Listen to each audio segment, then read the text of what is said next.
హైదరాబాద్ లో తీవ్ర రాజకీయ ఉత్కంఠ నెలకొంది. బీజేపీ సీనియర్ నేత మాజీ ఎమ్మెల్సీ ఎన్వీఎస్ఎస్ రామచంద్రరావుని పోలీసులు హౌస్ అరెస్టు చేశారు.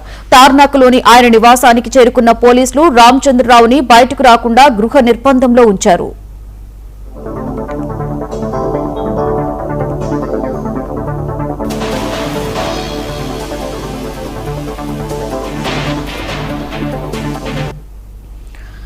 రామంతపూర్లోని పాలిటెక్నికల్ కాలేజ్లో ఎదురవుతున్న సమస్యలను పరిశీలించేందుకు రామచంద్రరావు అక్కడికి వెళ్లవలసి ఉంది. అయితే ఆయన పర్యటనకు అనుమతి లేదు అంటూ పోలీసులు ముందస్తు చర్యగా తార్నాకలోని ఆయన ఇంటి వద్దే అడ్డుకున్నారు.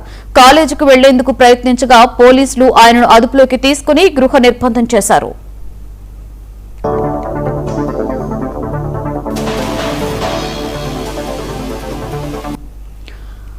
పోలీసుల తీరుపై రామచంద్రరావు తీవ్ర ఆగ్రహం వ్యక్తం చేశారు. ప్రభుత్వ వైఫల్యాలను ఎండగట్టకుండా తమని ముందస్తు అరెస్టులు చేయడం ప్రజాస్వామ్య విరుద్దమని మండిపడ్డారు.